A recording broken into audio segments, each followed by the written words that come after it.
شام کو talk show ہوتا ہے جی اس پہ مرغوں کی طرح لڑایا جاتا ہے. ہمارے جیسے گناہ گار لوگ ہوں آپ فراٹے بھرتے ہوئے آگے نکل جائیں گے. جی زندہ باد اسی کی ہوگی جس کی معیشت مضبوط ہوگی. جی. اچھا ایک ہم دیکھتے ہیں ایسل صاحب کے جو پالیسیز ہیں جو کہ آپ منصوبہ بندی کے بھی وزیر ہیں, ایک شارٹ ٹرم پالیسیز بنتی ہے, وہ لانگ ٹرم پالیسیز ہمیں نظر نہیں آتی. سیکنڈ جو ہمارے بلوچستان یا قبائلی علاقے ہیں وہاں پر جو منصوبے ہیں وہاں کی بد امنی کی وجہ سے کس قدر متاثر ہوتے ہیں.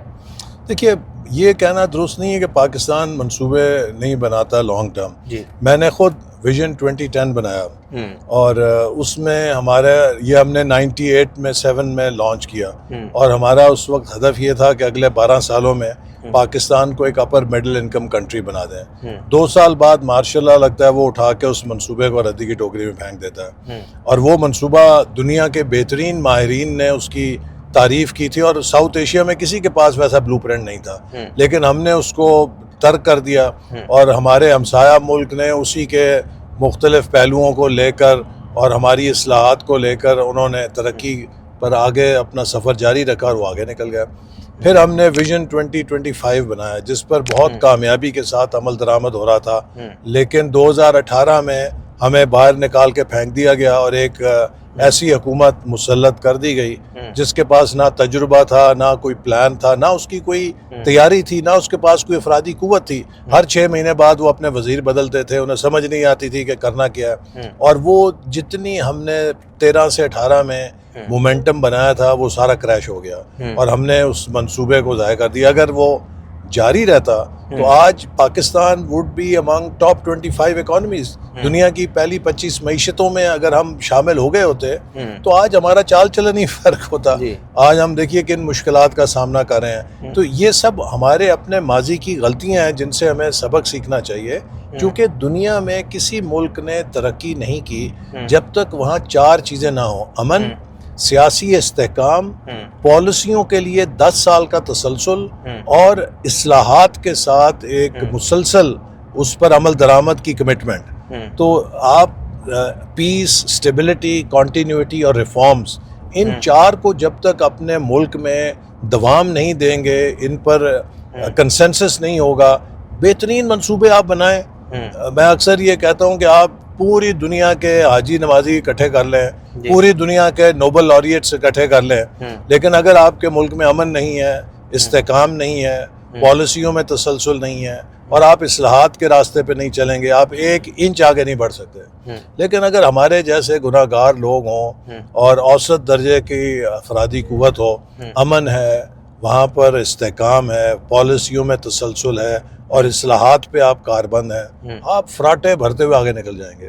تو یہ وہ بنیادی چیز ہے جس کو ہمیں سمجھنا ہے بحیثیت قوم, کہ ہم پیچھے اس لیے نہیں رہ گئے کہ ہمیں ذہانت کی کمی تھی, ہم پیچھے اس لیے بھی نہیں رہ گئے کہ ہمیں صلاحیت یا وسائل کی کمی تھی یا دیانت کی کمی تھی.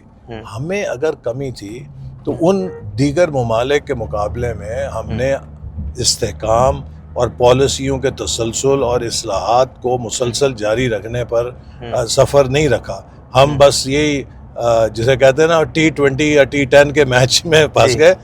ڈیولپمنٹ ایک ٹیسٹ میچ کا ٹیمپرمنٹ ہے نا, اس میں آپ کو پیشنس چاہیے, آپ کو تسلسل چاہیے. اسی لیے میں اکثر کہتا ہوں کہ اب ہمیں سیاسی لانگ مارچوں کی ضرورت نہیں ہے, ہمیں اقتصادی لانگ مارچ پہ یکسو ہونا چاہیے. اور یہ آپ دیکھیے وہ وہاں پہ بارڈر ہے, یہ یہاں سے بالکل ساتھ بارڈر ہے. تو آج سے 22 سال بعد ہمارے ہمسایہ ملک سے مقابلہ کس بات پہ ہوگا کہ 2047 میں وہ بھی 100 سال پورے کریں گے اور ہم بھی 100 سال پورے کریں گے.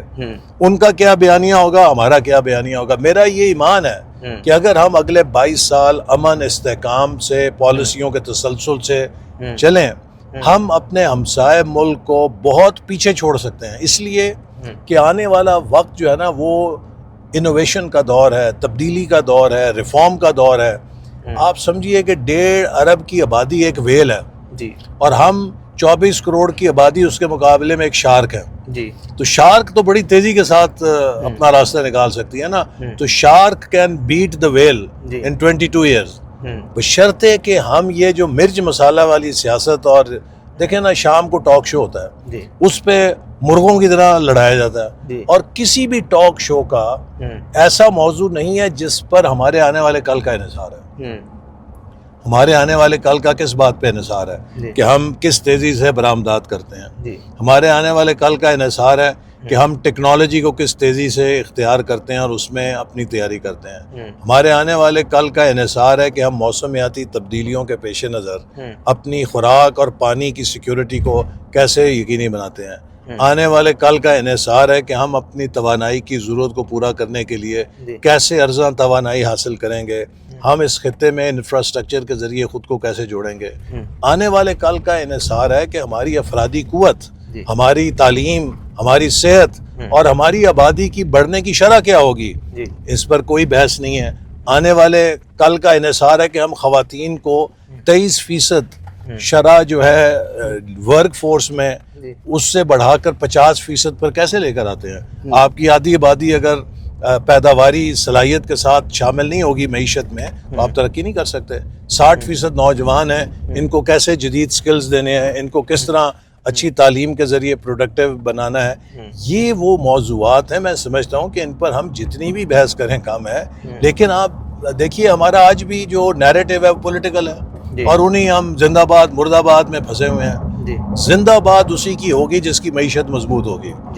اگر آپ کی معیشت مضبوط نہیں ہے تو آپ جو مرضی تقریریں کر لیں، جو مرضی نعرے مار لیں، ان کی دنیا میں کوئی حیثیت نہیں ہے. تو اس کے اوپر ہمیں، میں سمجھتا ہوں کہ یکسو ہونا ہے. And we have to become an economic nation now.